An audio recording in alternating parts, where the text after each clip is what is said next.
আজকে আমি আপনাদের দেখাবো এই যে চিংড়ি, গলদা চিংড়ির মালাইকারি। আগে আমি ভেজে নিব, তারপর আপনাদেরকে দেখাবো। আমাদের ভেজে নিতে হবে। এখন আমি রান্না করব, আসুন দেখি। প্যান গরম হয়ে গিয়েছে, আমি তেল দিয়ে দিলাম, দিয়ে এখন পেঁয়াজ দিয়ে দেব। অল্প মাছ তো অল্প পেঁয়াজ দিলেই হবে। পেঁয়াজটা ব্রাউন করে নেব।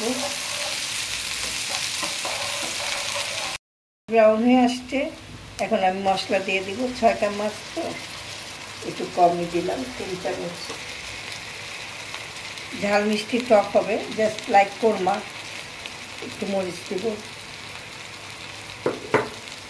লবণ দিয়ে দিলাম, যে যার রুচি মতো দিবেন।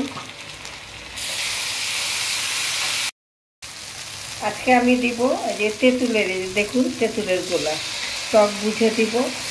কারণ এটা দই দিয়েও করে, সেটা দুধ মিলায়ও করে।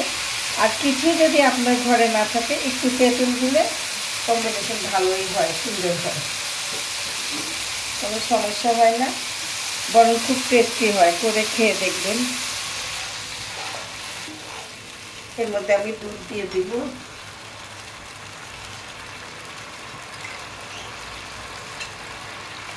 চার চামচ মতো গেছে, 5 চামচ দুধ দিয়ে দিলাম। এখন এটা আমি কষিয়ে, মাছগুলো একটু কষিয়ে নেব।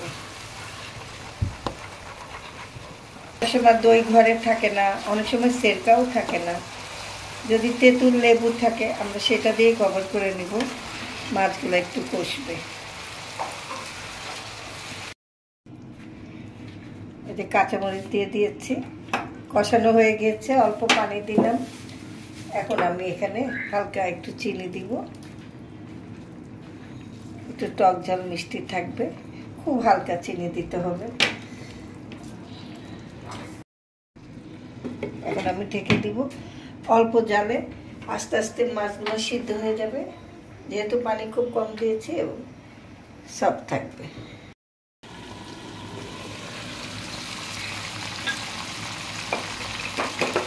মাছটা হয়ে গেছে, এখন আমি একটু নামানোর আগে হালকা একটু ঘি দিব। চিংড়ি মাছের সাথে ঘিয়ের ফ্লেভারটা খুব ভালো লাগবে।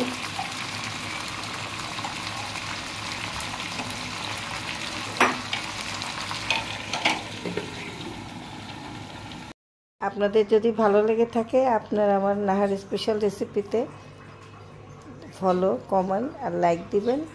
আর ইউটিউব নাহার স্পেশাল রেসিপিতে আপনারা সাবস্ক্রাইব করুন, লাইক দিন, কমেন্ট করুন।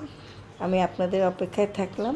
ভালো থাকুন, সুন্দর থাকুন, সুস্থ থাকুন। খোদা হাফেজ।